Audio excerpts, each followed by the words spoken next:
What is up, fellow sickos? I'm Dan Favale coming at you with another 2025-2026 NBA season look ahead. We are on to the Chicago Bulls, which means we get to speak with Jason Patt. He's a co-host of the Cash Consideration podcast with Ricky O'Donnell. He's also an editor at Clutch Points. You can find him on the socials machine. He's at Bulls_J on Twitter. Or X, whatever, who cares? And then at Bulls J on Blue Sky, all spelled exactly as it sounds. He spells J out Jay. And I meant to say I don't care what to call Twitter or X. You should absolutely care about following Jason. So please go do that. Jason, I can't remember the exact. I have certain notes on how long I've been doing this with people, but I think that this is at least year 4 for you, maybe year 5. So I appreciate you coming back so often. How are you doing? I'm doing good. Ready for media day to start. Ready for another exciting.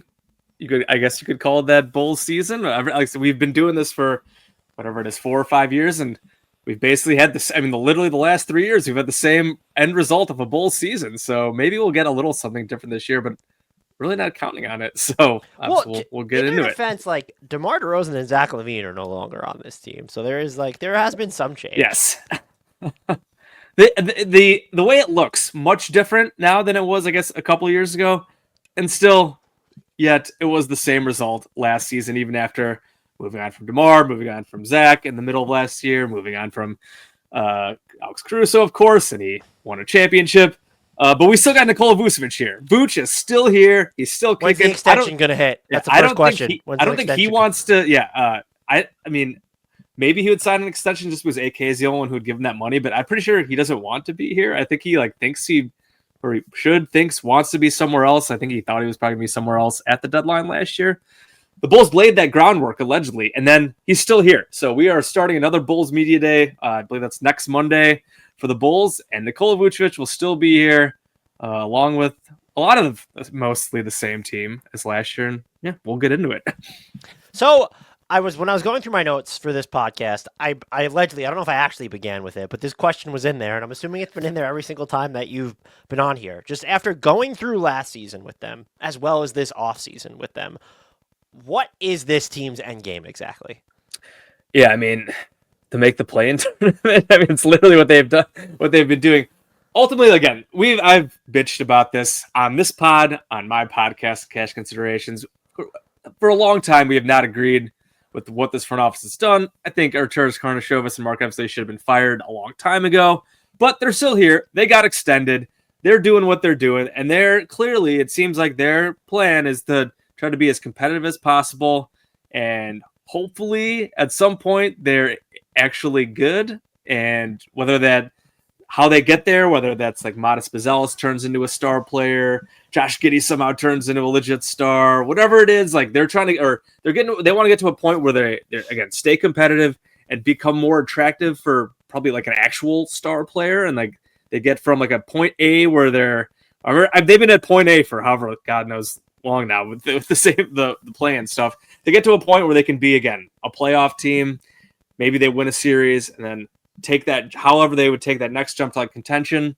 That seems to be the plan. I mean, and we'll talk about the Giddey extension and the whole deal with him and all that kind of stuff obviously coming up. And again, do I necessarily agree with it? No. Like, would I love to see them play more for the draft especially this upcoming draft, 2026 with AJ DeBonson, Cam Boozer, and Darren Peterson and these studs at the top? Of course, I'm pretty sure we talked about it last year's podcast. Like, would I have loved for them to try to be more aggressive to get in the Cooper Flag sweepstakes? Yes. That is not what this front office is about. They prioritize, again, competing as much as they can, whether you can call what the Bulls are doing competing. I think the ownership and this management has a different definition than many fans do. But again, I think that's what they're going to try to do again this year. And I mean, they played better than a lot of people thought last year. They to get 39 wins. They changed up their whole playing style. They got to 39 wins, but then ultimately, again, they got into the play-in tournament and lost again to the Miami Heat in absolutely embarrassing fashion. At least is that 2 straight years where they got embarrassed? I think it is. Because one of them was at least close. I think the last couple of years have been really, really bad from what I don't know. They all blend together at this point, but again, ultimately, and in this Eastern Conference where everyone's dead, They have multiple torn Achilles, and who the heck knows what's going on. Like this front office is probably like, oh, maybe we can make a playoff run if our young guys take a leap, and then we'll build from there. So again, do I necessarily think that's the right play? I'm very skeptical that it'll work out how we'd like to see it in terms of getting back to championship contention in a few years. Who knows? But it's the path they're taking. It kind of is what it is. It's until this group is fired, and again, they're not going to be fired anytime soon because they just got extended. We're gonna have to live with them and see and hope. Like I said, I'm not a Josh Giddey guy, but I hope Josh Giddey ends up outplaying this contract and being really good, because if he doesn't, that just is going to doom the Bulls to mediocrity or sub-mediocrity for years to come. So we'll see. Yeah, you were right. They got embarrassed by the Heat in the second playing game. Before the year. That's right. They beat the Hawks. They smoked the Hawks and then got embarrassed by the Heat in the second playing, and that's what it was 2 years ago. So you mentioned AK and Billy Donovan extensions. AK shouldn't have gotten it. We don't need to get into it. He shouldn't have got. This front office did not deserve an extension. Do you think the pendulum is like swung too far, like away from Billy Donovan? Not to say that. I don't want to say that necessarily he's earned the extension. That is Hall of Famer Billy Donovan you. Hall of Famer Billy Donovan. Why wouldn't you give him So my whole thing with him is I don't know that you can sit here and say, oh, he definitely, like, this is the guy. You can't. Yeah. I don't think you can say that. But I don't know that he doesn't deserve an extension. If it's just you want the Bulls to totally overhaul and veer away from this entire era, I totally get that. But I'm like kind of, especially with the way they played offensively, like the style, like I'm kind of okay with Billy Donovan just being here. Yeah, like, firing Billy wouldn't have done anything. Like, a lot of fans don't like Billy. Like, obviously, again, the last few years, when usually a guy like Billy's a great coach, he's a Hall of Famer. Obviously, a lot of that was what he did with Florida, but Billy's a solid coach. A lot of fans, I think, do not want him here anymore. And again, the resume, and you look at it, and like him and AK have been here for the second or third longest tenured front office coach duo in the league at this point. And when you look at the Bulls' results, it's like, why the heck are these guys still here? Again, the AK stuff, we don't need to get into it with Billy. Like, he's done a decent job, I think, with what he's been given. You could argue that, the Bulls, they thought they were going to be a lot better when they had DeMar and Zach and Vooch, and since they weren't, he should have been fired then. Sure, certainly, you would get no argument from me if you told me Billy Donovan should have been fired a couple of years ago. Just the results of the name of the game in sports like this, and when you don't win, you usually get fired after a couple of years. And Billy's kept the team mediocre for however long he's been here now. But in terms of last year, he got the team to overachieve. From the start of the year, even before Giddey and Coby went on there at the end of the year, when they still had Zach around and Vooch was playing some of the best ball of his career, they started the year 18-20 or something like that before they kind of fell apart. And then they started playing great at the end of the year in Mickey Mouse March. And they did overhaul their whole style. They went from the kind of slow, more methodical pace with DeMar kind of running the show there. DeMar gets traded.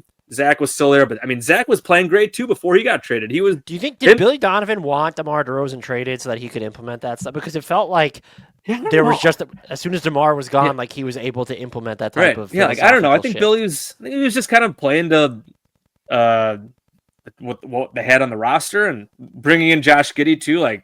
Definitely that style plays more to his strengths in terms of just pushing the pace and all that kind of stuff. So just kind of being adaptable to the styles of the players on the team. And I think AK also, I'm sure front office had a hand in it as well in terms of how they just wanted to change things up. And again, I think Giddey was probably a big part of it as well. And again, we saw Zach have a great season before he was traded. We saw Vooch shooting the lights out, best shooting of his career, by a mile.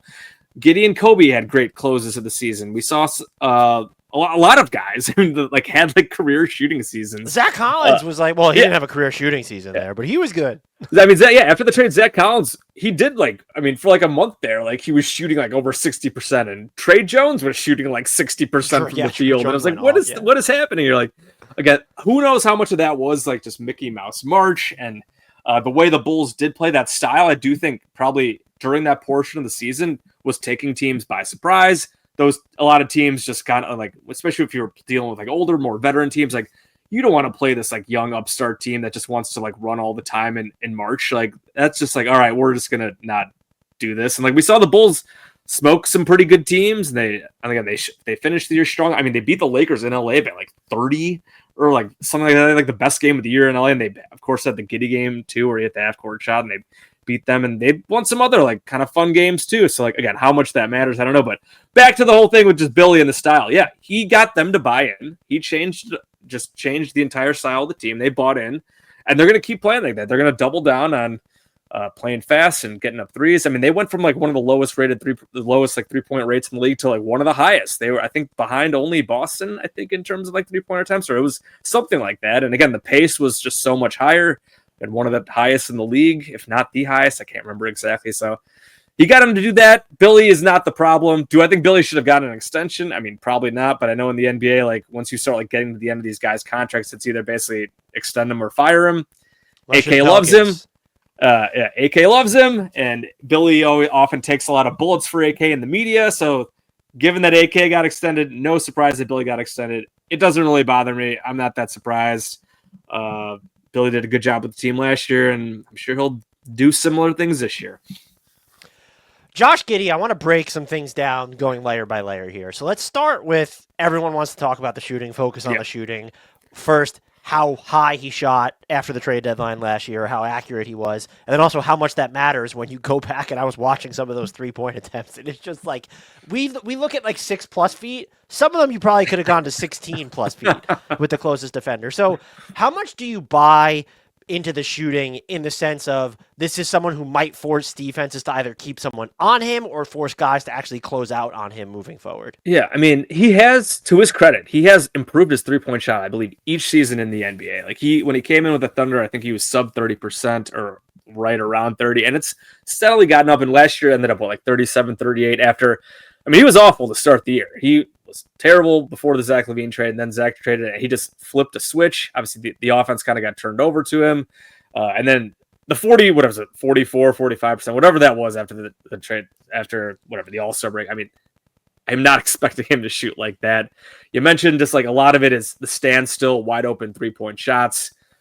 He's gonna have to, I think, be a lot better for a lot longer for teams to start caring. We saw in the play-in game, the Heat had Bam Adebayo guarding him a lot and just kind of leaving him alone. And while Giddey put up, I think 25 or something like that points in that game, took him a lot of shots.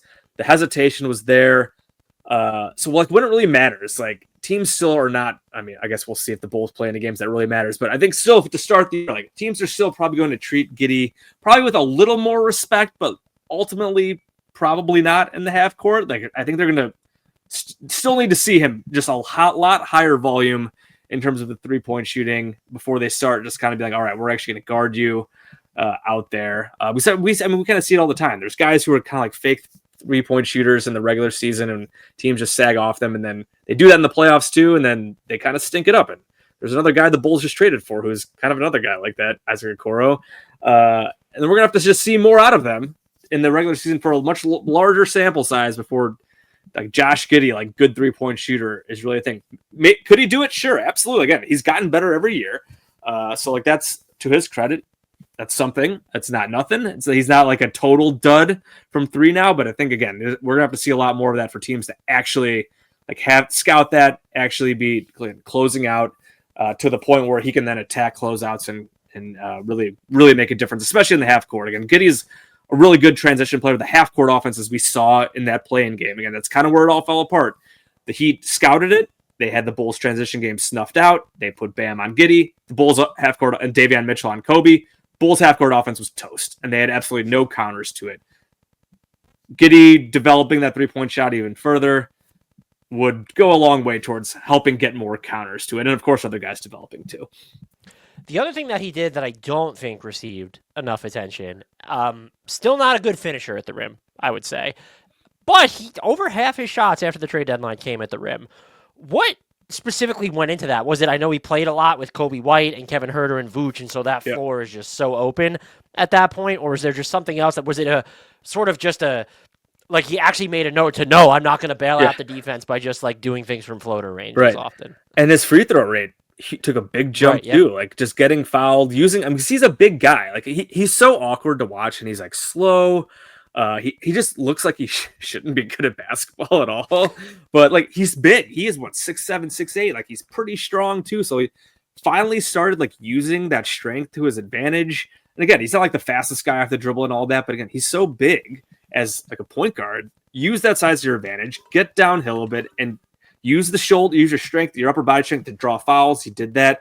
Like you said, I don't think the finishing is ever going to be like elite, because he's just not that athletic. He's like not an above the rim guy. I also think he's my suspicion is he's determined to like not be good at the rim. Just you look at some of the takeoff points and the angles. There was even just more than a few of just like whiffs, like around. Like I don't know if he thought someone was behind him. Yeah, I mean, it's like, kind of awkward sometimes. Yeah. And he gets stuffed still a decent amount. Because he's a below the rim player. There's like some awkward like herky jerkiness to it. But again, the free throw rate, we'll see if that can stick around. Like you said, just taking more shots at the rim as opposed to those ugly little floater mid-range shots. Like those are just not good. Can he make them sometimes? Yes, but like you don't want a heavy diet of those shots. They're not efficient. They're ugly. It's garbage. It's not going to get you anywhere. So there are like 5 guys, you're like Jokic and whoever with the floaters that you're okay with living from that. You do not want Josh Giddey taking a huge amount of those shots. So yeah, like that. There was some improvement there in terms, like I said, getting to the rim, getting to the line.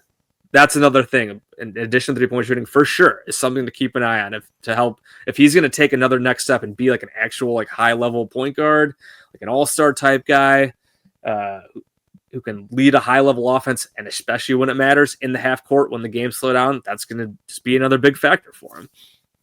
So what is like that just defining skill then that like if Josh Giddey becomes a star, or let's say he makes an all-star game, what's the one thing that you know for sure has happened? Yeah. Besides that one, I do think it's just like the off the dribble shooting. If you look at the NBA these days, I mean, the top offensive engine guys, like you got to be able to make shots off the dribble, jumpers off the dribble. Obviously Steph, Dame, Shea, Tyrese Halliburton, all these guys, top level guys. They're drilling threes off the dribble, or they're getting the mid-range spots, hitting mid-range shots. Can Josh Giddey do that? We talk about how Josh Giddey's 3-point shooting got a lot better, but it was wide open, no one in there. Can Josh Giddey actually take guys off the dribble, get separation on jumpers, and knock those down? Like I feel like such a huge part of the high. I mean, Luka, obviously another guy too. James Harden, just all these guys. Like these guys can just shake and bake guys off the dribble, and they can nail the jumpers. In addition to getting to the rim. So like, can Josh Giddey turn into a dangerous off the dribble jump shooter? Again, very skeptical that he can do that just based on, again, his shooting motion, just like how he's just doesn't have that much shake. Can he like get that release a lot faster to get those shots off? Again, he's big, so we can shoot over guys, but I'm very skeptical about that. But again, I'm not going to totally count it out. He has gotten a lot better just in general with the jumper. Can that be that next step that he takes and become a really dangerous? Because then in the half court, when games slow down, we see those guys just give him the ball and they get out the way and they're able to make stuff happen. We haven't really seen that stuff out of Josh Giddey yet. So that's going to be a big thing, I think, for him. If he never does it, like he'll see he's still, again, pretty good player. Like I think he's definitely better than I thought. Like, I mean, he really was so bad to start last year. Like I was ready to be done. Like he was probably going to play on the qualifying offer the way he was playing this first 2 months. And then like, he was so much better. It was like such a crazy just like swing. And it's like, who is the real Josh Giddey? He's had these stretches before in his career where he has had these like 1 or 2 months where he's like, oh my God, like this guy's awesome. Can he actually do that for a full season and live up to this contract that he just signed? It's going to be a big question mark. Well, speaking of that, I don't think I've ever heard or used the phrase middle ground as often as I have while talking about this Josh Giddey contract. Ultimately, when you factor in what he is now, what you think he might be able to become, the prospect of him not reaching it, just the risk-reward profile here, how do you feel about the 4-year, $100 million deal? Yeah, so you talk about the middle ground, and it literally does seem to be the middle ground between the Bulls' alleged starting offer was basically like 480, whatever, like 20 million a year, and he wanted 120, 30 million a year, and they end up at 25 million. After all this time, they end up in the middle, and you could say, all right, that's like a compromise. Like that's exactly how this should work. Like this, they want this thing, he wants this, we'll be in the middle, and we're all good. And ultimately, like I feel like they probably could have squeezed maybe a little more. But if you look around the league, like and there was an article in the Athletic, like the survey of the RFA contracts, and I think like the Giddey one ended up like the consensus was like 490, or it was like 23 million a year, and like the highest was like 25 million a year. So like again, maybe a little on the higher end. I think I had said like, oh, my best offer would be 490. I thought maybe he would sign like a 3-year deal that maybe was like 375 to get like a little higher AAV. The Bulls gave him that 4th year with the 25 million a year. Do I love it? No. Ultimately, if he can play like he did the last couple months moving forward, it should be fine with the cap rising. and all that stuff. Like I think in terms of percentage of the cap, it's going to be around like 14 or 15% over the course of the deal. So like that's not that bad. My thing with Giddey has always just been, again, could he outplay this and could he prove himself to be like, again, an actual like foundational cornerstone of this team? Sure. The thing that he's got to prove, especially to me, is like, is it worth building a team around? Because right now the Bulls are like building their roster, like with Josh Giddey as like their focal point. Your best player is Josh Giddey. You're really not going anywhere. You're not going to be any good the way things stand right now. And like, if your whole thing is all right, like we're gonna, again, Josh is our guy. Like moving forward here. Again, I keep coming back to like the Thunder. Where like Giddey was a high pick, and like he started pretty good for his career with the Thunder. Like he had some moments, but then once all these other guys around him got a lot better, he kind of faded back because he just like struggled to fit in with better players around him. And like he like needs, I mean, he needs like a specific team, I think, right now to succeed. So like for right now, it's his team. Like the way they're playing, the way they're the roster, like they don't really have any other guys. Where you're like, oh yeah, this guy is like the guy. I guess you could say Coby White, but even him, like he's not that much better. They're probably on like a pretty similar tier. So like, can you build a team around Josh Giddey, a good team? Again, we'll see about that. Pretty skeptical, but again, I think for when I'm going back earlier, me talking about just like with where the Bulls are like trying to build, it does feel like all right, like Giddey's their guy here for a few years. They want to use Josh Giddey to kind of build this thing here with what they got right now to a point where they're a more respectable team, a playoff team that can maybe make a little noise, and then maybe, and then from there do something to try to get to the next level of contention. And maybe Josh Giddey's not that guy to take you to the next level. But whether that's, again, Matas turning into a star, whether that's using Giddey to trade for a disgruntled star, something like that, or they draft somebody, they get lucky there. And then it comes, can Giddey play with those guys? Can he still be as effective? Because, again, I mentioned the Thunder thing as Shea, as like Chet, as J-Dub, all took to the next level. Giddey took a step back. He was not effective. He was going to come off the bench for them. So, again, does he have to be like the centerpiece like moving forward? Can he play with other guys as they bring in more talent or as other guys on the roster develop around him? How is that all going to work? I'm very skeptical. I was not a fan of the trade when it happened for Caruso, and it's so very funny that Caruso immediately became like the third best player in the playoffs with the Thunder on a championship Thunder team, while Giddey fell out of their playoff rotation a couple years ago. Obviously, they play very different roles. So we'll see if Giddey can do that. Overall, when you look at the contract right now, like I know some people hate it. I think Ricky called it like immediately untradeable when we talked about it after it was signed. $25 million a year, like I don't love it. I basically keep calling it fine. With where they were at, again, the compromise aspect of it, could they have stretched or squeezed him a little more? Probably. The Bulls, they like Josh Giddey. They made the Caruso trade for Josh Giddey. They weren't going to let Josh Giddey go. There were reports about maybe some teams having interest. The Bulls had no interest in signing and trading him. They were going to bring him back. So they, I guess, negotiated in kind of good faith here to maybe give him a little extra than I would have liked. He could still play to that contract. Maybe he even plays above it if he keeps getting better. He has gotten better. I will absolutely admit that I was wrong. That I thought he turned out better last year than I thought he would be. Hopefully he just keeps getting better from there. So that's I'm right now as a Bulls fan, we're putting so much on Josh Giddey, which makes me feel absolutely terrible, but maybe he will actually surprise me and prove me wrong and shut me up and turn into a really good player. Again, he's already pretty good, but like really, really good to where it actually matters. Prove me wrong, Josh Giddey, please, because I don't want another 5 to 10 years of mediocre or garbage Bulls basketball. I think the contract is the 35 to 39 win of contracts. I think that's just the best way to look at it.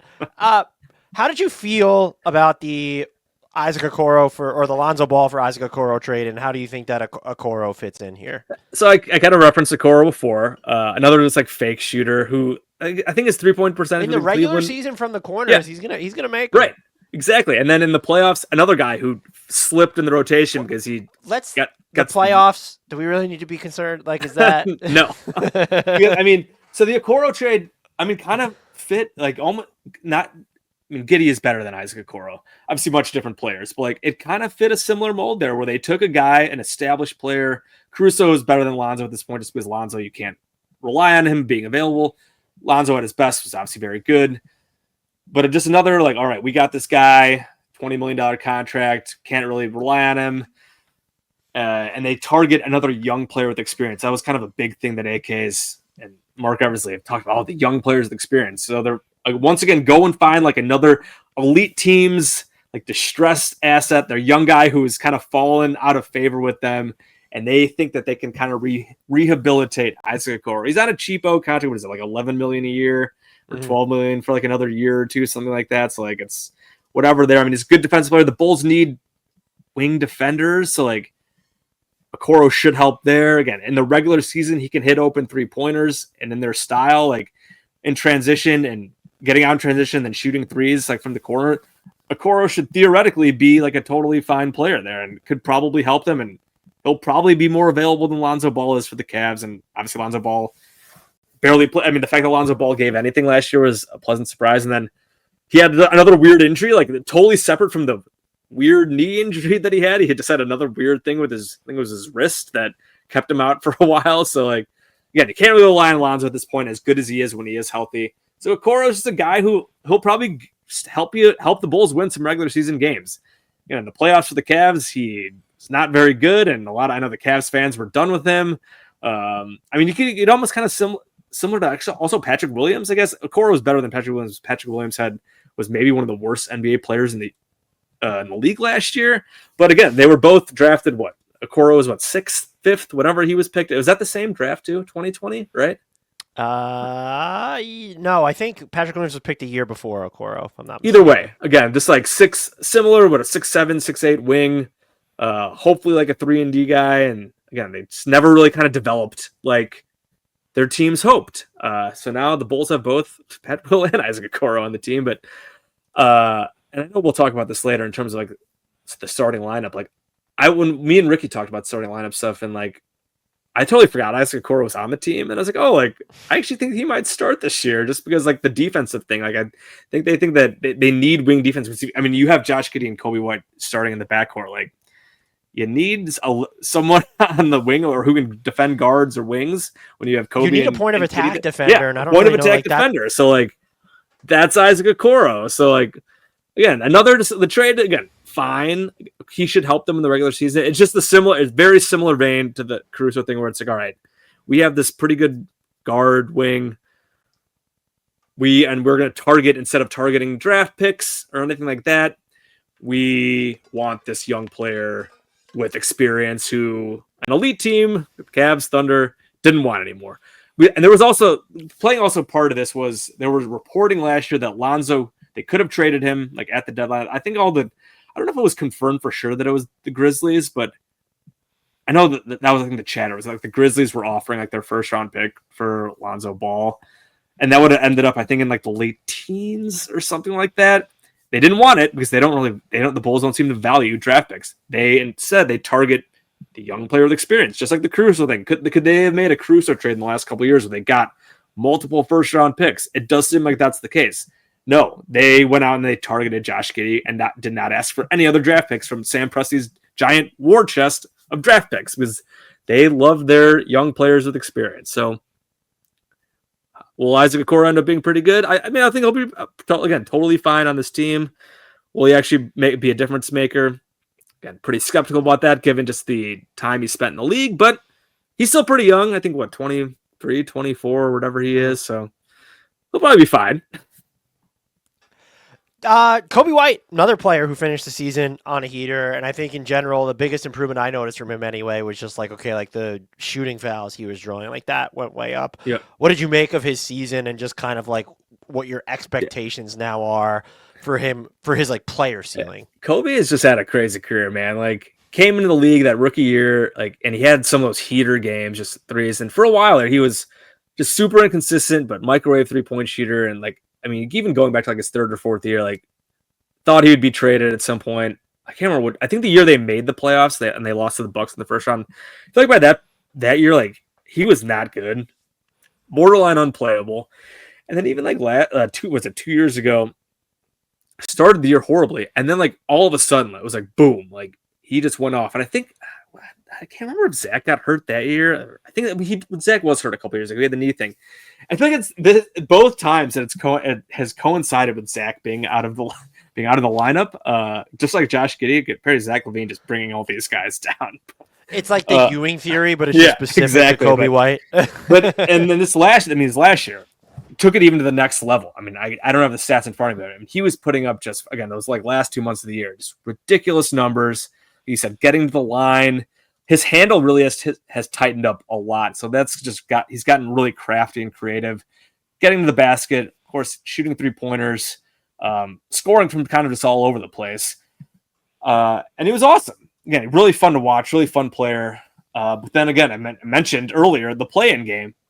He stuck Davion Mitchell on him, and Davion Mitchell had him in absolute hell in that game. Just absolutely nothing. Coby had nothing for him.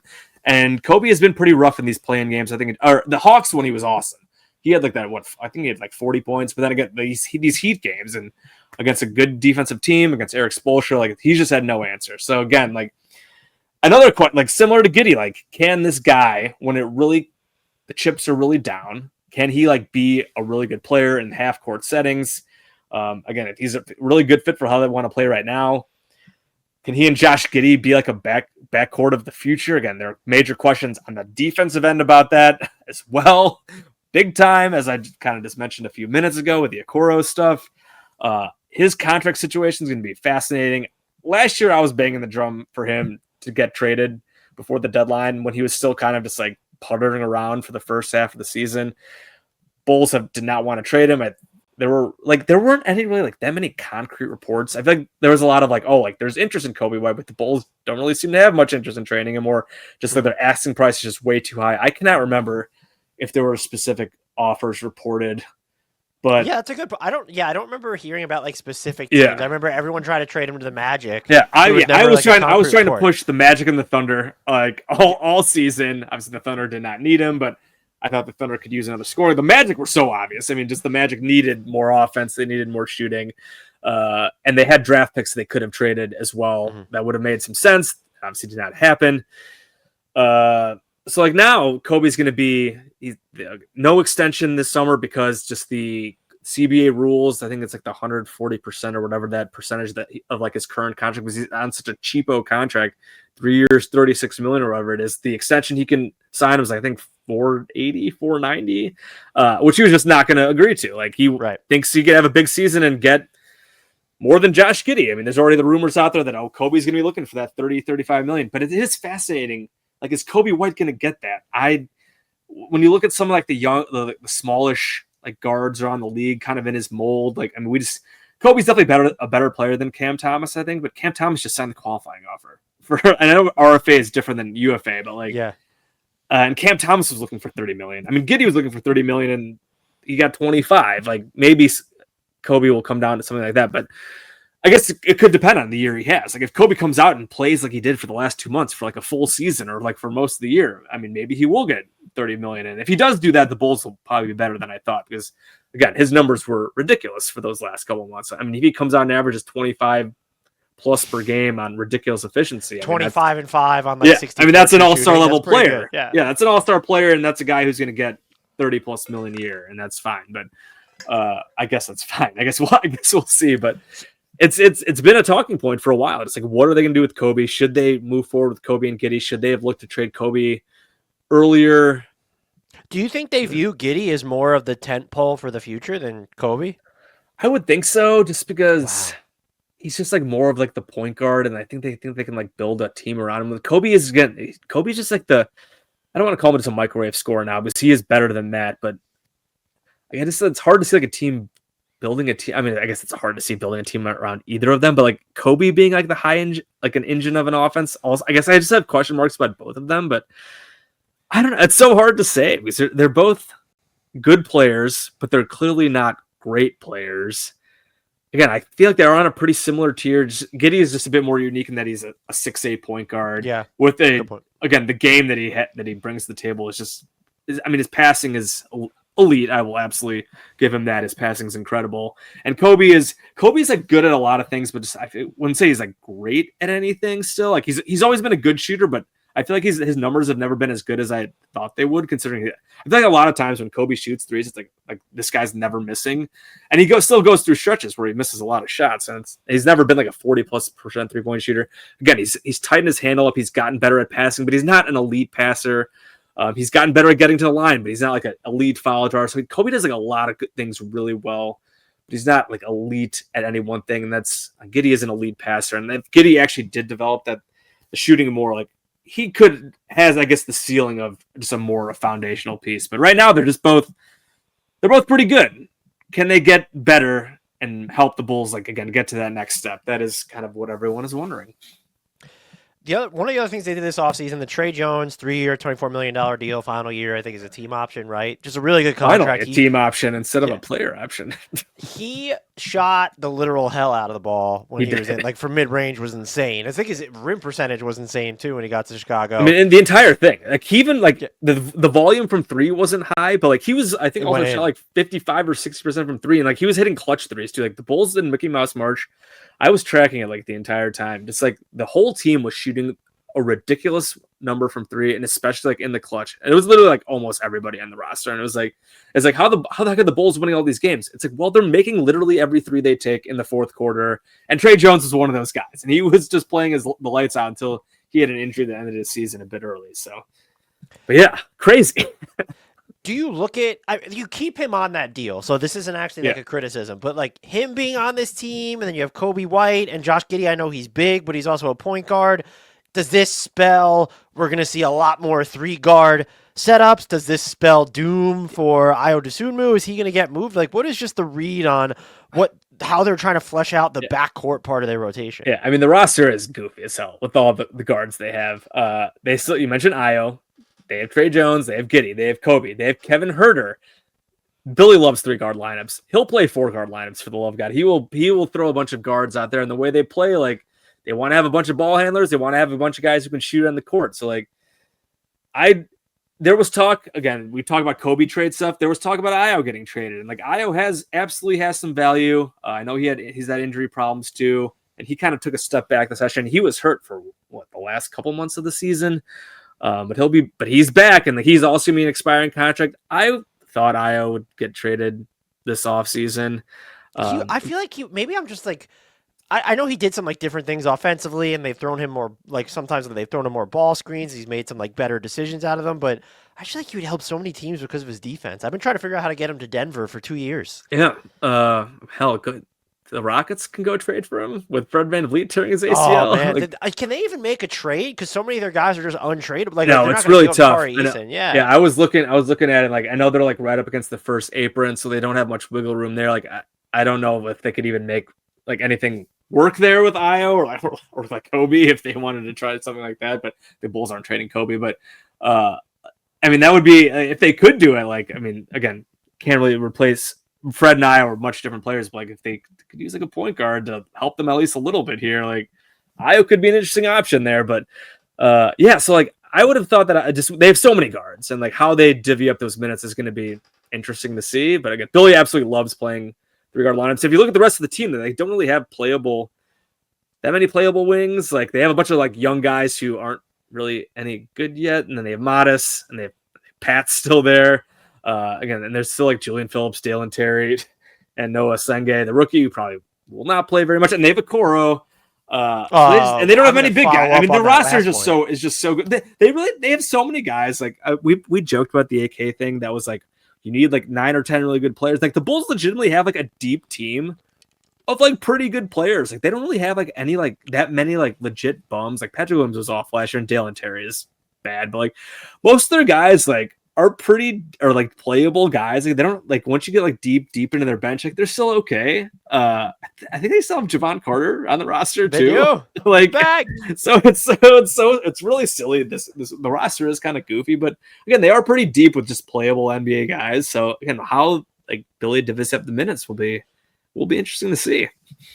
So what were your rookie year impressions of Matas Buzelis, who I think it's just, I don't know where to land on the stardom stuff. I'm very interested to see what you think about him on offense, but this guy can defend, man. And just like the help side, shot blocking or just rim protection is just like, he's like a wing big. It's insane. Yeah, I think Matas is pretty dope. Like I said, the star stuff, I don't want to say like he's going to become a star. There's so much to work on still in terms of strength and the ball handling, again, shooting off the dribble, that kind of thing. But like he showed his mindset, love it. I mean, the guy's got no fear. He's got so much swagger. You mentioned the defensive stuff, some of the instincts, the block shots. I mean, I know I can't remember like if there was like records that he set, but I mean, if you just look at some like the rates of like his like block rates are like pretty sick. That kind of stuff is awesome. Yeah, it's good. It's going to be. I think there's a lot on Matas' shoulder. I mean, when we talk about foundational pieces, and we talk about Coby and Giddey, it's like whatever. It's like again, they're pretty good players, but again, are they going to be legit stars at this point? Like, I don't know. Matas, I think, has the tools to do it. And there's going to need to be a lot of skill development there. But when you look at a guy like that who's again 6'9", 6'10", who will dunk on anybody, whose 3-point shot was much better than I thought it was going to be last year. Like he was really rough with 36% or something. Like, he was really rough with G League Ignite, and then like he was pretty rough to start the year. But as the year went on, like he got a lot better, a lot more confident shooting threes. And again, like he's willing to attack closeouts just relentlessly and just again dunk on people. So Matas is really fun. Again, I love just what his energy, his swagger that he brings to the table, the personality. He seems like a great teammate too. So I think he's a guy that Bolts fans should really be excited about moving forward. Again, I know there's a lot of I've been doom and gloom for so long with the Bulls, and is Matas going to be the savior? I'm not going to come out and say that, but I think at the very least, I think he's going to be a really fun player to watch. Hopefully for a long time, unless he's traded for like an actual legit superstar player. But he's going to be, even if you like, again, are really cynical about the Bulls, which again, I've been for a while and a lot of fans are at this point, he at least gives you, I think, a real reason to watch and pay attention to them to see if he can maybe be that guy to help take the team to the next level. What is the single biggest area of development for him you'll be looking at this year? Yeah, I mean, I think a lot of it definitely is just the offensive creation and passing. He's not really much of a passer either, so that's another big thing, like playmaking. That was kind of non-existent. I think a lot of it's going to be tightening the handle up and just getting a lot better there. So I'm not expecting the passing thing to come this year, to go from a non-existent playmaker to a really good one, and from year 1 to year 2, how young he is. I'm not looking for that. Hopefully across the course of a few years, yes, but just in general, I guess just tightening the handle, getting better in half court creation for himself. That's going to be, I feel like, the next step to him becoming just a big level. Again, maybe on the way to a 1A or 1B type guy. Again, 1A is obviously, and that's high level stuff, and that's not going to happen this year, of course. But can he take those steps towards that by developing his offensive skill set and his creation this year? That's going to be a big thing. Do you think that they're going to give him enough? Whether you want to call it usage or agency on the offensive end for him to explore that sort of self-creation part. Yeah, I mean, I hope they do. With the way they play and just how fast they play, I mean, so many possessions available to them, and obviously he'll be good in transition. He runs the court. When it comes the half court stuff, I mean, you got Giddey, you got Coby, you do have all these guards. So I do wonder if they're gonna let him run pick and rolls and stuff like that. Again, hopefully we see it mixed in there. I don't think Billy's gonna all of a sudden just be oh, here you go, Matas. You're gonna play point forward here a ton. They have so many guards. Billy loves his multi-guard lineups. I don't think we're gonna see that. And Billy made it a point to I was not happy with how he was using Matas to start last year because he was barely playing, and it just felt almost useless because the team was just wallowing along, and vets were winning them games, and it's I just want to see more Matas. But he built up over the course of the year, and I mean by the end of the year, Matas was starting games and playing huge minutes for them. So ultimately, I think the way that Billy used him was probably fine. After Billy's a Hall of Fame coach, and I'm just an idiot with a podcast. He obviously knows much better how to develop NBA talent than I do. So again, I don't think he's going to throw too much at him the start this year, at least. But again, hopefully he kind of works in some of that stuff so we see that skill development. I'm sure that is what the plan is, and if he can deal with it and he takes it well, then hopefully he just keep putting more on his plate and it keeps getting better and better. I feel like there'd be room. Maybe they don't have the best screening guards, but guards set screens so often now. Why not let Matas Buzelis run pick and roll? Have a guard screen for him. So yeah, I'd like to see more of that. Yeah, I absolutely would. Like I said, you don't have to do a lot of it, but just it'd be a nice wrinkle to have here and there. Their big man rotation is weird. It's got NBA players, as you mentioned before, about their entire depth chart, but they don't have a center of the future, nor do they have someone on the roster that you could look at and identify as a potential center of the future. Yeah. What is and Vooch specifically, we made a joke before about the extension, and he should be a trade candidate, but it's they also kind of need him in a sense that if they want to be good and open up the floor in the half court, Right. they need him to shoot like he did for most of last season. So just what do you make of the entire center situation? Yeah, I mean, I've been trying to get Vooch off this team for a while. Like I said, I'm pretty sure he's been trying to get off this team for a while. And I know there was that whole like reporting snafu this offseason about like the buyout stuff. Like, oh, like if the Bulls can't trade him, they're gonna buy him out. But they were talking about like after next year's deadline. Which I mean, like actually, they're not going to buy him out because they want Vooch around to make the play-in tournament. But like, and the other thing too is like for someone like him, it just feels a little bit early to be filed under that.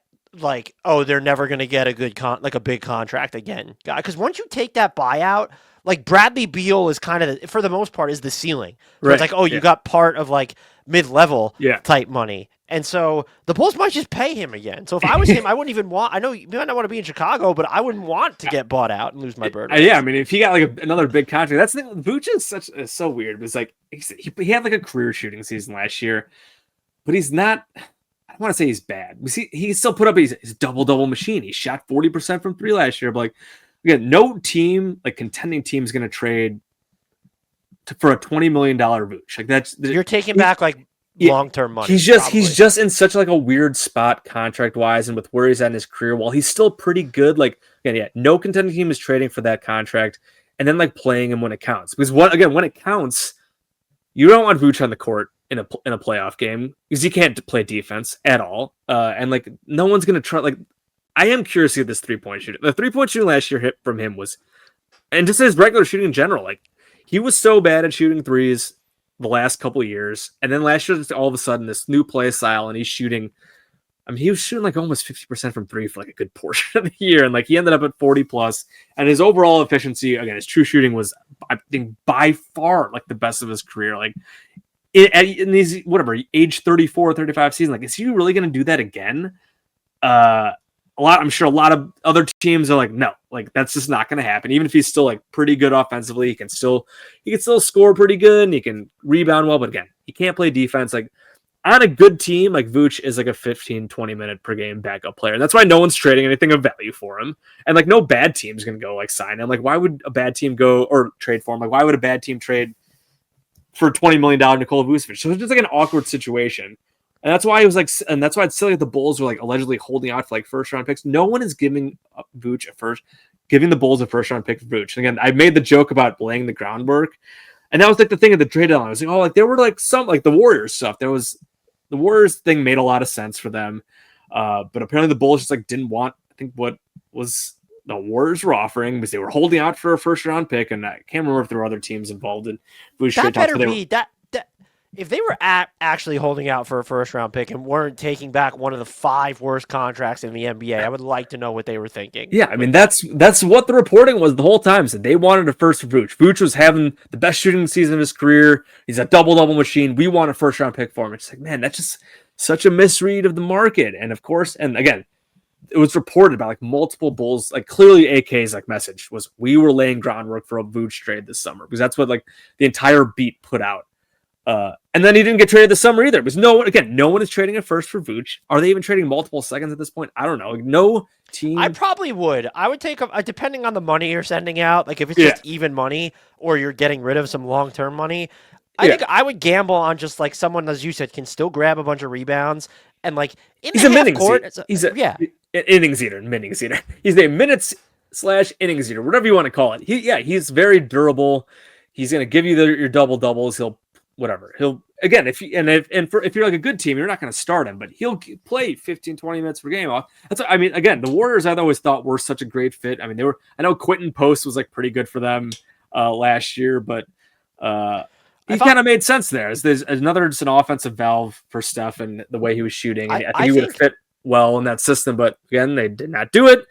And nothing happened this offseason. And now, again, Vooch is back for another season in Chicago. So I know he's not a lob threat, but like if I'm the Lakers, they got some expiring, like Kleber, Vincent, and a second for Vooch. Like why not? Like I know, between him and Luka, you're talking about like a lot of ground boundness, but sure, like I think he's still good, but I don't understand the theory. But they again, as I said, this team kind of needs him if they want to reach. Right, yeah, because then behind him, it's Jalen Smith, it's Zach Collins. we talked about Zach Collins playing for like a month, like the best basketball of his career after being just kind of Opponent shot like negative percentage at the rim against him while he was in Chicago yeah, too. It was right. nuts. Like he was incredibly good just for whatever reason out of nowhere.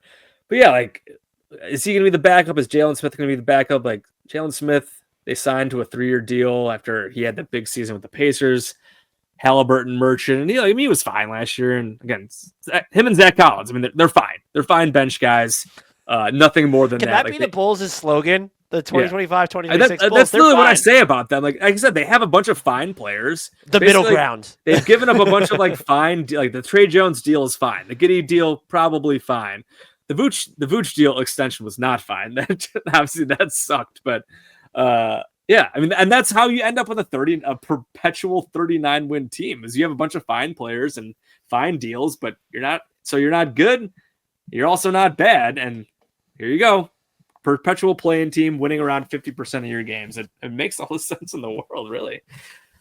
So between Vooch, Kevin Huerter, Zach Collins, and then you also have Coby White and Ayo Dosunmu, a lot of expiring contracts on this team. They're built to make like some sort of semi-significant trade, right? And I frame it in those vague terms because I would normally say they should sell those guys off for seconds, try and get a first-round pick by taking on long-term money, but I also wouldn't put it past them to be the team that is trading a first-round pick along with expiring contracts to do something. Yeah, I mean, this offseason we're making the joke like who is like such a Bulls trade to make with like some what they got here. Like we talked about like Zion, like Domantas Sabonis, and they could be your center of the future. It's Domantas Sabonis. They could just like redo the Vooch trade. The Kings and the Bulls are just going to keep trading with each other. Yeah, exactly. Like I don't even know who else it would be at this point. Like I mean, Trae Young. They're not going to trade for Trae Young. I wouldn't. Him and Giddey, that'll be the back. Yeah, like I don't think they would do that. Like, obviously they're not going to get Giannis if he comes on the market this year. Like, so like, yeah, they have all this expiring money. I don't know who they're going to use it to get, or if that's what their plan is. At least right now. I mean, you never know. Obviously, with the NBA, like things change quickly. Guys get pissed with their situations. They ask out. Maybe they'll just. I think one of the jokes I made this year was like, I think it was at the 2020 draft. They had like a bunch of guys from that draft. Now, maybe just ultimately they'll end up getting Anthony, or is it 2020? Whatever it is. The Anthony Edwards draft. Maybe they'll just end up with him at some point. But since they have all these other guys from that draft already, they'll get him at some point. But obviously he's fine right now. But yeah, I'm not really sure like who else if at least this season.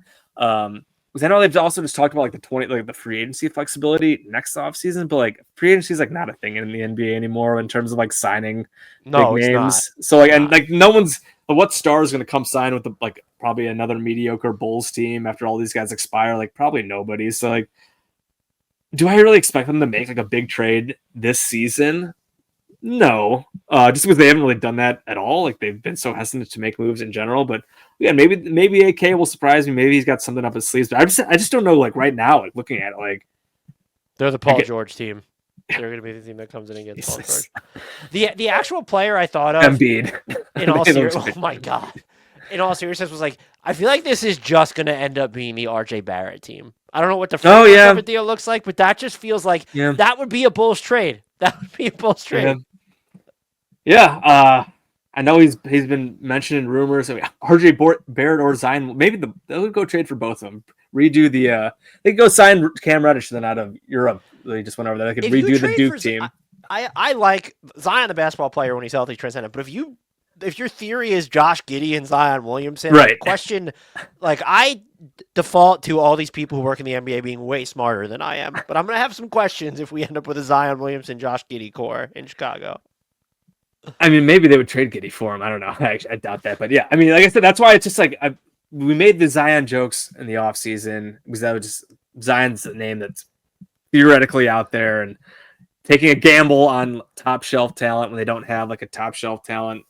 Would they go all in on an AD trade if he becomes available in Dallas? Would that be a Bulls move? I mean, it certainly would. Getting bringing back a Chicago guy who's past his prime. That's right. AD is better than Dwayne Wade was when they signed him, but like it would have getting AD like 3 or 4 years ago would have been much better than trading for however old AD is now. But he's still very good. But that would be a very Bulls move. But I mean, if they did that, sure, why not? Like, AD is still pretty good. He'll play half the games for you. But you could sell the Chicago thing. I mean, the Bulls are the Bulls are great at marketing Chicago players. They're having like 5 D Rose nights this year.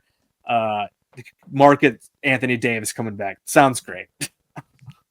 So you said something before that kind of bummed me out, just because I like to see young players and get to go off vibes. That you don't think Noa Essengue is going to play all that much. Do you have any early impressions of him after? Yeah, I mean, just he's so young and so raw. And in summer league, like his first summer league game was brutal, and he did get a little better.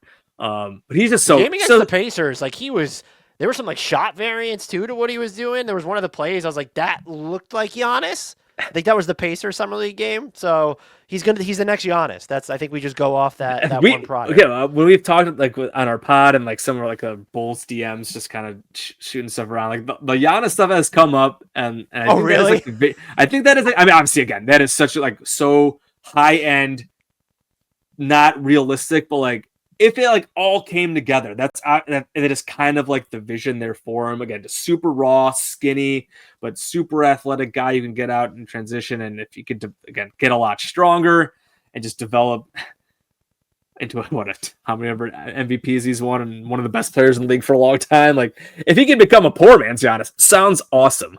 In terms of this season, I mean, there's no reason to think with just the depth they do have in this team in terms of playable guys that he's going to play. And just like looking at Matas last year, barely played the start of the year. He did start playing a bit more, but again, like I think now, I mean, unless they like really move some players around and make trades, like I'm just not sure where the minutes are going to come from for him. But yeah, he showed some cool stuff in summer league. He also showed like his shooting was just like all over the place. Like he had some threes, and then he also like airballed multiple shots like, in like the ugliest fashion possible. He also got dunked on by was it Furphy? Is that the ugly dunk? Obviously, that doesn't matter at all. Oh yeah, I know it was a wild summer league for Noa Essengue, but ultimately, again, he's young, raw. I think he was like one of the youngest players in the draft. I think either the youngest or like maybe Cooper was the only one younger. So he's just so young. He's so skinny. Like he's got to get in that NBA weight room. He's got to do a lot of skill development. Like I don't know if there's really anything. I know like before the draft, like Ricky was Noa Essengue was one of his guys, but he was basically like, yeah, like he's got all these physical tools, but I don't know if he actually do that much on a basketball court like that. Like, well, he can't draw. He transition drawing fouls was something when he's playing with his European team, but again, there's just so much to develop there that he spent. I would like to see him get a lot of time in the G League, at least to start. Of course, over the course of the year, I would love to see him on the court and see him get some minutes. I don't want this to be just like a total like red shirt season for Noa Essengue, especially when I don't think the Bulls are actually like winning anything of consequence. Like I don't want to play like vets deep into the season and not have him play at all just because they're trying to gun for the play-in tournament. Which could they do that? Sure, because the Bulls love gunning for the play-in tournament. But so hopefully he plays. I hope we get a good mix. G League, get him some reps there, but I do want him to get some time in the NBA this season. But am I expecting a lot? Definitely not.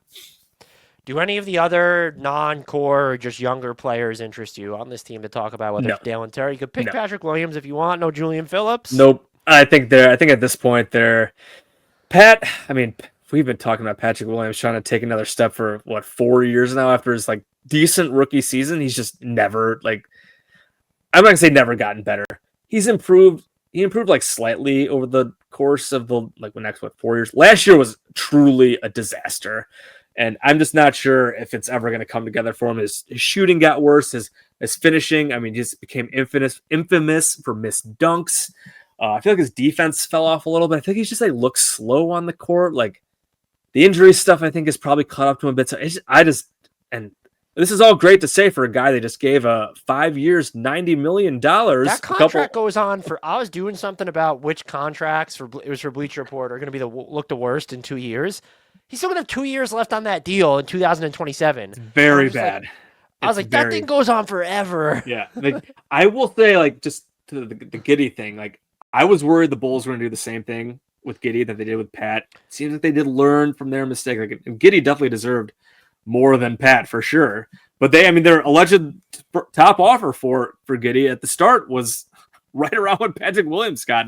Pat's making $18 million a year over 5 years, and their offer to Giddey was $480 or whatever it was. Kind of crazy, weird. Which was right. I was very happy that they did that and weren't just like, oh, here you go, Josh. Here's at the start of free agency. Here's $30 million a year, which is basically what they did with Patrick Williams. They didn't even let Patrick Williams hit the market. I think they were signing him even before free agency started. So huge mistake. It's hard to see him turning into anything here at this point. So if he does, great, but I'm not counting on it. And you look at Dalen Terry, he's gotten a little better. And in this system where he can just kind of go out there and run around like a crazy person, fine. And he'll have some games where he hits a few threes, but I don't know how much there really is there. And Julian Phillips also kind of the same way. They're both guys. Again, they're fine for deeper bench guys, but am I really expecting much of anything out of them? And I just don't know how the minutes where they're going to come from either. I feel like between them, you probably have to pick maybe one to have in the rotation, and then maybe the other one plays if there's injuries. But that's probably about it for those guys at this point. So kind of a bummer. But again, I mean, Julian Phillips, they did trade 2 second-round picks stuff up for him. him. They traded 2 seconds for him to get him. Dalen looks like a really bad pick at number 18, and there were other guys. I mean, what was it? I think Christian Braun's the big one who was picked 2 after him, I think, or a couple picks after him, maybe 3. You would have thought him as their whole mantra of young guys with experience. Christian Braun, being in college for a while, winning, that he would have been on their radar. Then. Well, it's funny because in the draft, it's been and they took Io, who was more experienced, but then the draft we've seen Patrick Williams it was a 6 man at Florida State for 1 year. I want to go on the record to clarify something. I thought the Patrick Williams pick was brilliant. When I saw they picked him at number 4, I was like, that is the perfect read. So I'm not I wasn't clairvoyant enough to think that he was going to be this bad. So I was in the bag for Patrick Williams. The Pat thing is just weird and unfortunate. I think there's a lot has gone wrong with how they've used him, how they've developed him, and his own injuries, and I think his own mindset. I think we joke about it all the time. He doesn't seem to have that dog in him, which is Matas. Matas definitely seems to, and Pat does not. So it's a bummer. These other guys, like I said, kind of a bummer, but and hopefully Noa Essengue ends up better than that. And hope Matas, I have a lot higher hopes for. And I think if we're looking at just young guys on this team, if we're looking past again, Coby and Giddey, Matas and Essengue should be interesting. Again, Essengue, we haven't seen him in the NBA yet, but he has interesting tools. And hopefully, again, we can see some of them on the court. The other guys, whatever. Are you ready to enter the cookie cutter / lightning round? Absolutely. Looking at this roster, what is the single? We've talked a lot about all the various needs, but what is the single biggest need to you for this roster? Oh God, I mean, I'd rather look big picture. They need a superstar player at some point. On this team, they have. Their defense kind of is probably going to sting. Although Billy has done a better job than you would think, with this team, getting them to play better defense. I'm sorry, they punched above their weight relative to personnel. I thought they were going to be a bottom 5 defense all of last season, and they ended up. I can't remember if they were in the top 20, but they were not nearly as awful as I thought they'd be. So again, they could certainly use a better defensive center. You could say all this other stuff. Ultimately, I'm looking at the big picture. They just need a star player. So is that going to come this year? I don't know. Again, is Josh Giddey going to actually turn into a legit star? Is Coby White going to turn into a star? Is Matas Buzelis going to turn into a star at some point? I don't know. Maybe, but that's if they're going to actually take that next step into something meaningful in the coming years. That's what I'm looking for. We can look at all the small stuff in this season. And again, defense is a big one. Can they continue playing the style? We'll see about that, but I'm still just they need a star player. They need a blue chip prospect star player type guy to take them into the future. And again, maybe it's on the team, but it is not for sure yet. Knowing how this front office operates, do you think it's more likely that if and when they get that star, they have drafted him or traded for him? I would guess traded for him, but if they draft him, it'll probably have to be from the middle. And again, you can absolutely draft a star from the middle, as we've seen. I think, look, they took the Noa Essengue, and it could be Matas. It could be Matas or Noa Essengue. Yeah, it could be one of those guys for sure. But I don't at this point again. I don't think they're gonna unless things really fall off this year, and maybe they get lucky or they end up whatever with the 12th slot in the lottery. And we've seen teams the last couple of years move up, and maybe they end up with one of these Just super call the stud Pelicans. guys. They're more than willing to make some lopsided trades. Yeah, like we could see that, but I would guess that is not, again, not their plan to go tanking for one of these guys, and that their plan is have what they have in this team and develop it, and then again maybe they'd use one or two of these young guys and turn it into a star player. So I would guess more likely trade, but again they have some young guys who could turn into that guy, or maybe you get lucky in the draft at some point. What's something about this team that's flying under the radar you think deserves more spotlight? Oh God, I don't know. I feel like the entire team is under the radar at this point because no one cares about the Bulls. But oh man, I mean, you could even say, I mean, maybe Billy is, and just like the way that he has kind of coached this team and the style that they do play. Because yeah, like again, like I feel like the Bulls are irrelevant, and like no one really knows what's like going on with them, and like the fact that they did like change their style and like became this kind of like run and gun team. Like I feel like they do take teams by surprise with how they play and just like how hard they play and the fast paced style. I don't think teams are ready for it in the regular season, and fans probably like are. I feel like they're kind of fun, I guess. Like I think with their style. So like again, been very cynical about the Bulls. I think a lot of people around the league, a lot of fans, like, I mean, this team's just mediocre again. But I do think they were kind of fun to close this year, and I think last year, and I think they could be like a fun team to watch. I know like people do their league pass rankings and all that kind of stuff, and like the Bulls probably won't be like very high on that. But I think in terms of just the aesthetic and how they'll play, like they should be pretty fun. So I think they could be more fun than people expect at the very least. I think if there was a way to cover up their silhouettes and their jerseys and like put ninja masks on them, and you just had these teams play a basketball game and rank them off their style that way, that the Bulls stylistically, in terms of entertainment value, would finish in the top 10. Yeah. I think. Yeah, there you go. Hang the banner. So if you had to build a 10-man rotation right now, who are your 5 starters, and then who are going to be the 5 most used reserves? So I kind of teased this earlier that I initially thought, because they started the play-in game with Coby, Giddey, Kevin Huerter, Matas, and Vooch, and I was like, oh yeah, that's definitely who they're going to start the season with. And that's when I totally forgot that Isaac Okoro was on the team. I do kind of think Okoro might start at the 3, just because I mentioned the point of attack defense stuff. I know Billy loves Kevin Huerter. Huerter played a ton of minutes after the trade last year, and he played pretty good. I feel like Herter's probably better as like a 6-man gunner type off the bench, and that they should probably focus more on having like a defensive guy. And again, Okoro can play, at least like get on transition. He can hit open corner threes. So like, again, I don't think he would like hurt the shooting too much, at least in the regular season. So my guess is Okoro starts, and it'll be those same other 4 guys: Coby, Giddey, Okoro, Matas, Vooch. I mentioned Kevin Huerter, so he'll be off the bench. Tre Jones will play off the bench. I will play off the bench. How many guards did you just name in the 8? Right, exactly. A lot. Like I said, we talked about 3-guard lineups. They're going to be playing a lot of 3-guard lineups. It's going to happen. The backup 4 will probably be Pat, I would guess, but maybe I would love that for Noa Essengue to overtake him at some point this year. And then, like, again, Collins or Jalen Smith, whatever. Whoever ends up getting that backup spot, I don't really care. Like, it's going to be one of those guys. Maybe they rotate based on like matchups and stuff like that. So again, it's kind of like hard to say 10 guys because I mentioned like they're over their whole roster like has guys who can like theoretically be in NBA rotation. So like I haven't even mentioned again Dalen Terry and Julian Phillips. I talk about those guys. This is why I like don't think, not really expecting much out of them because like I don't think they're going to play very much. Because there's just really not room in the rotation for them right now based on just like who they have there. When you re-sign Tre Jones to 324, like he's going to play. When you have Io, who's been here for a while and he's pretty good, like he's probably going to play. You had Kevin Huerter, he's going to be an expiring contract. Like use him to.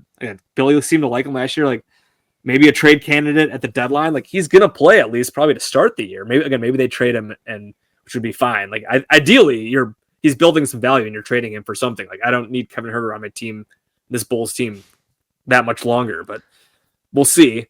I mean, Collins is expiring too. Jalen Smith does have again another year after this one. So again, it's just like how Billy balances all this will be very interesting to see. But that's for right now. That's what I'm thinking. My starting 5, and then Jones, Io. Who else the heck did I mention? Okoro, probably Pat to start the year, and then either Smith or Collins is the backup 5. Operating under the assumption that they're going to be trying to win games, what do you think winds up being their go-to crunch time lineup?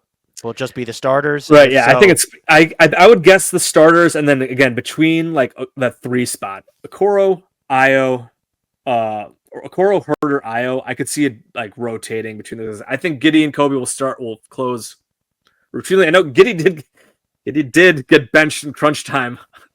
Not a decent last year. At least to start the year, he was getting benched in crunch time. Not as much to close the year when he was playing a lot better. But Giddey and Coby are probably locks. I mean, Matas, I hope, closes pretty much every game. Like, he should be, at the very least. Like, I don't want him sitting in bench crunch time. Vooch, theoretically, should not be gifted a crunch time spot, but I would guess he'll play a lot of crunch time minutes just because, again, who else are they going to play over him, I guess? I guess if they try to play smaller, you play Matas at the 5 and try to throw out smaller lineups. I would have no problems with that. But, so yeah, like, ultimately, I think it's going to be like Vooch, Matas, again, Giddey, Coby as like somewhat of a standard set 4. And then that 5th spot, I think, could rotate depending on hot hand, matchups, who they need guys to play defense with. And Billy's got a lot of options you could turn to. A lot of optionality with this mid roster and goofy roster. well, speaking of that, is there a weirdo lineup you want to see Billy Donovan try this Yeah, year? I would love to see like some like young crazy lineups if we're talking like with Essengue, like get Essengue and Matas out there together with Coby and Giddey, and then I don't know, throw someone else out there. Something without Vooch. I feel like for these, I always trend towards like smaller ball lineups. But if you got Matas, like he's at least again a big guy, so you're not like going super small. And I feel like I think before on this pod, I was like, oh, let's try Patrick Williams at the 5 minutes. So I guess I'll just go like Matas at the 5 minutes, and now again throwing him out there with like Essengue, Coby, Giddey, and then again somebody else, one of these other millions of guards or wings that they have, and have some fun with like just a young run and gun lineup. That could just wreak some havoc out there. Yours was eerily close to mine. I also had Matas and Essengue as my front court. And then let me see Coby White, Io, and Kevin Herder in there. I feel like that'd be like a really turbocharged, like fun lineup to watch. Yeah, I love it. Just again, even if the Bulls are going to be mid, going back to like the league pass stuff, just give me a fun team. It's at least entertaining to watch, and they can have some fun with the lineups that they throw out there. Before I get you to make some predictions, is there anything else, anyone else we haven't talked about that you think deserves to be discussed? Let me start talking about Javon Carter some more. No, absolutely not. I got nothing for I know like the 2-way guys. A lot of people love, was it Yuki? Awesome, another guard. Yeah, hopefully he has some fun with the Windy City Bulls and it can do some stuff there. But I feel like I've touched on basically everybody on like the 15-man roster because they got all these fine players on their team, but I think that's pretty much it. We've gone over basically, we've gone about basically everybody, so I think we're good. So, how many games do you think you wind up winning, and where do you think they land in the Eastern Conference regular season standings? So, when me and Ricky did our annual go through game by game podcast after the schedule came out, I believe I ended at 36, and that is without that's missing 2 games because of the play-in or the in-season tournament. So 36 or 37 is kind of where I landed. It would not surprise me if they finish again 39 again. I do think this is like a regular season team that take teams by surprise. Mickey Mouse March is like built for this roster again, with the portion of the season when veteran teams are just trying to get to the end of the year and there's other tanking teams. The Bulls are not going to tank. And they have a bunch of young legs. They have a deep roster that can play a lot of guys, and they're going to come out and they are going to run up and down the court, and they're going to win games that they're not supposed to, especially in the second half of the year. Ultimately, they just don't have the top level talent of actual good teams, which is why I don't think they're going to go 45 and 37 and surprise everybody. Could they?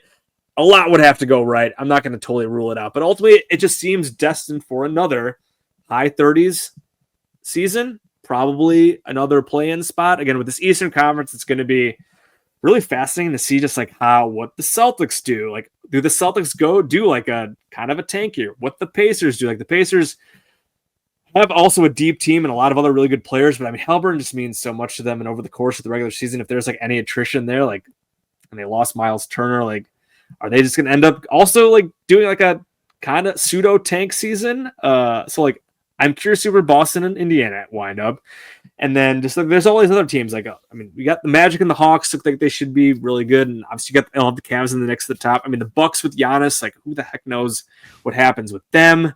I mean, the Raptors, another just kind of a weird team, and they've been weird for a long time, too. We know there's a couple teams that are going to be awful. The Nets are going to be awful. The Wizards will probably be awful again. How many teams would you be prepared to guarantee right now in the East? Right. This is than the me Bulls? and the Ricky. Nets, the Wizards, and who? Yeah.